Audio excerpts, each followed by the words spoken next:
9/11, I was in court. A buddy of mine had got a traffic ticket, and we were trying to get it dismissed, and he hadn't even got to see the judge, and the bailiffs come rushing in, and they all had their weapons on, and it was something new. I don't think I'd ever seen a bailiff, I guess, as highly decked out as they were that day, and they said, everybody go home, and they cleared the courtroom. So we didn't know what was going on, and as we left the courthouse, one of the ladies behind the front desk said, "Oh my God, they're jumping. And I said, "Ma'am, what's going on?" And she said, "Honey, go home, we're under attack."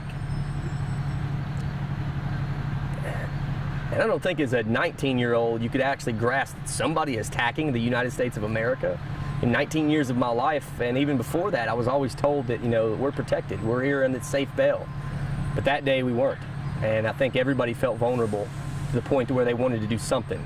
I told some of my buddies that day, we were watching the towers fall, and I said, "I'm enlisting in the Marine Corps tomorrow." And they said, "Oh, we might have been overserved a little bit." But he said, "Oh, we are too, we're joining the Marine Corps." And the next day, I did.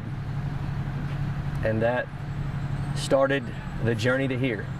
I recall a few times at Parris Island looking out the window, maybe shedding a tear or two, wondering if I had made a mistake with my life. I think I was under the impression that if I had a record deal, that the government would say, "Well, thanks for trying, but you go be a musician." And that doesn't happen. Government contracts supersede all other contracts, so I was in for it for the long haul. But I knew that anything that I've ever done in my life, I try to do to the best of my ability. And so if I was going to be a Marine, I was going to try to be the best Marine I could be, and try to be with the best unit I could be with. And to me, that was to be a recon scout or to be with a recon element, and that's what I set for, and that's where I ended up. I ended up with light armored recon. I did the invasion to Iraq, and then came home, turned around. We did 111 missions in Iraq, and we didn't lose one man, and that was something we prided ourselves on. We were one of the only special operations capable units not to lose anyone. And so when we came home, we immediately thought, we're supermen.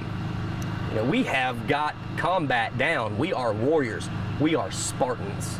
I remember Spartans being thrown around so much, that Marines are Spartans, recon scouts are Spartans. And so we immediately jumped on the next trip to Afghanistan to go show the Taliban, who most of us enlisted to fight. That's who we thought attacked our country. That's who we wanted a piece of. And Afghanistan's a different place. Combat fatigue is real. You can't sustain that level of intense combat for that long and not have a wall that you hit. And we did. And we learned real quick that combat was something that we knew, but coming home without one of us was something we didn't know. And that was the first Marine that was killed in Afghanistan, Corporal Ron Payne, whose name is on that wall behind us.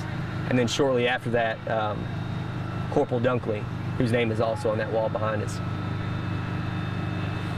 And it's one of the most important songs I've ever written, y'all. We were talking about Semper Fi over here, my dog.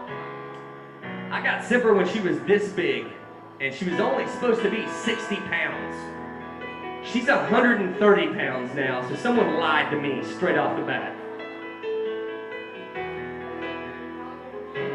It's a lot of dog food. But I'm here to tell you right now, post-traumatic stress is real. And if you have never met with anybody with post-traumatic stress, hi, my name's Steven, it's nice to meet you. I served in Iraq, I served in Afghanistan. Like I said earlier, this is the first Marine that was killed in Afghanistan. He was one of our brothers. Hey Cameron, Daniel, where's Rusty at? Where's Derek at? Can I get Rusty Crane, Cameron, Daniel Dean, and Derek Hendershot to come please the stage real quick?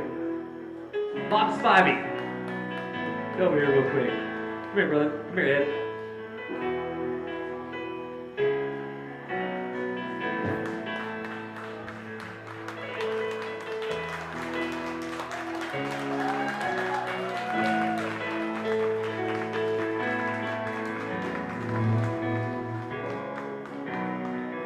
Y'all, I served in combat with this man with the USMC t-shirt right here.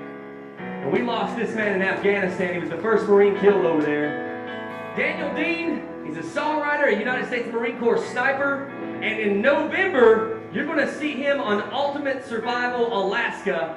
He replaced Rudy. And he tore it up. I can't tell you the ending because I've been sworn to operational security, but it's good, and we always root for the military team. Cameron is also United States Marine Infantry, fought in Iraq and Afghanistan. This is our new brother Ed that we just met today, and I want everyone here to say, Ed, welcome home. That's something he didn't get when he came home from Vietnam. And you know what? As a veteran standing here, that'll never happen again. Bob Spivey, Captain, United States Marine Corps. And you know what, y'all? Derek Hendershot, United States Marine Corps, and the reason we have the Iraq-Afghan moving wall out there. He has taken that wall from California to 49 states in the United States of America. It was only meant to be put up one time. It's been put up 49 times since then, and it's the only wall currently having names added to it every day. 20,000 miles just to make sure people never forget our heroes. The men and women who make this able for us to do this tonight. Sam Tate, Vietnam veteran. Everybody say, Sam, welcome home. And y'all, guess what? Every one of us who's seen combat, we understand what the face of post-traumatic stress is, because it's real. And at one point in my life, I thought there was no other way to get rid of it than to end it all. And I locked myself in a room, and I tried to get the nerve to end it. But that big old beast over there had other plans. She didn't even have a name yet, because I didn't plan on being here to name her. But she tore a door down to get to me. And ever since then, her name's been Semper Fi, which is the Marine Corps motto. It means always faithful, because that dog and my brothers and sisters have always been faithful to me. Please give a round of applause for these men and women who served our country. The major who gave a speech earlier, God bless you. Our first responders, our police officers, our firemen, they protect us here at home, ladies and gentlemen. Without them, we cannot do this. But what you all have to understand, us as veterans, is it doesn't get better immediately. It doesn't start to heal immediately. It takes steps, and it comes in pieces. So I wrote this song, y'all. It's called Pieces. I hope it means as much to you as it does to me. And guess what? This guy over here, he's also a star in the music video. He played me in it, so I know he's not as handsome and his beard isn't quite as voluptuous and beautiful as mine is, but give it up, blues men and women, y'all. It's called Pieces.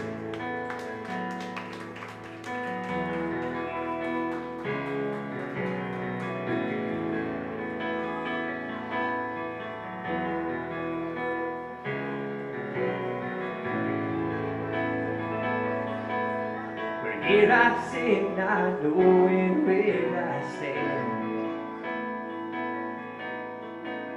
2 years of therapy, and still just half a man. Well, this town moved on without me.